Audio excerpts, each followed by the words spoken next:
It feels like we had been waiting for this week's interest rate announcement from the Reserve Bank almost as long as we have now been waiting for the Prime Minister to call a federal election.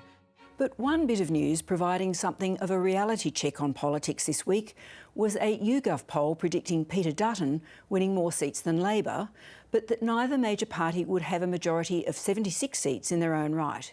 If this trend is repeated on polling day, the people who will decide who forms our next federal government will be the crossbenchers in the House of Representatives. That's really how you go. Having perhaps unwittingly voted for minority government in 2010, voters decided they didn't like the uncertainty it created, or the sense that the question of who would govern would come down to just 3 crossbench MPs.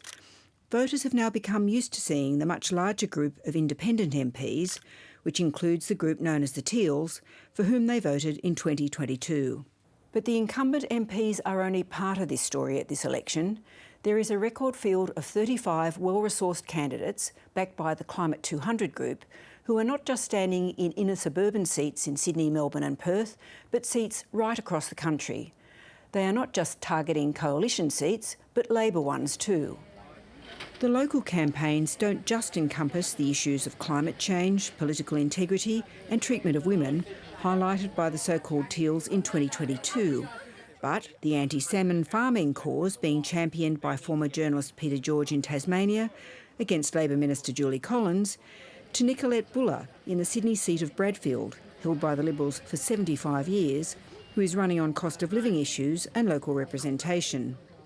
They are doing this knowing that the primary vote for the major parties is in decline. Over a third of voters opted for someone other than the major parties at the 2022 election.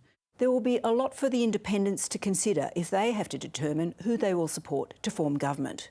For example, are they obliged to consider first and foremost which major party wins the most seats in their own right?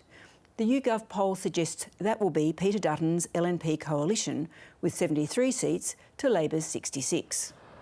In the way of politics, pundits in Canberra across the political divide already slice up the incumbent MPs into likely supporters of one side or the other.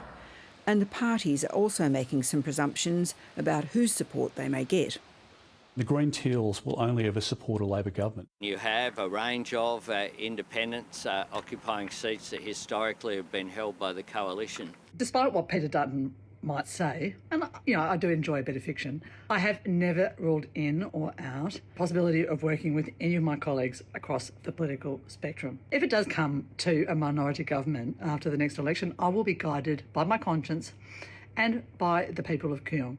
Whatever the public positioning, independents Rebecca Sharkey, Bob Katter and Di Ley are widely expected to support a coalition government being formed.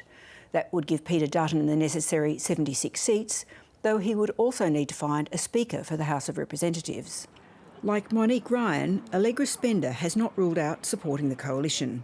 I have been explicit time and time again that I will work with either of the major parties in terms of forming government.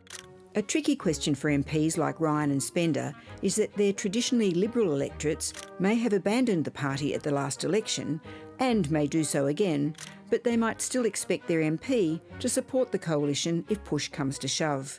The experience of the last hung parliament in 2010 shows us that the crossbench will negotiate on everything from electorate-specific issues, like Andrew Wilkie's push for funding for Hobart Hospital, to pledges for the regions, as the so-called Three Amigos did in getting extra NBN funding for the regions, and reforms like the Parliamentary Budget Office. And then there are the policy issues. On issues in relation to climate, I haven't worked with the coalition because I don't think they are committed to a transition, in terms of the most cost-effective and frankly good for the climate transition that we have at the moment.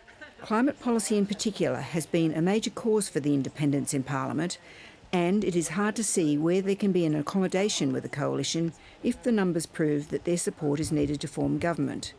Allegra Spender has also been very forthright about tax reform, something neither of the major parties wants to talk about before this election. But the biggest election issue, of course, is the cost of living.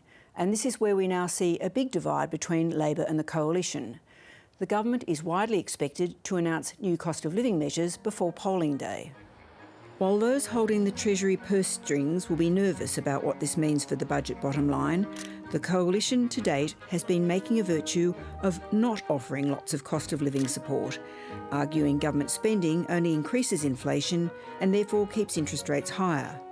How voters and the crossbench assess these very different positions will be a central one for the 2025 election.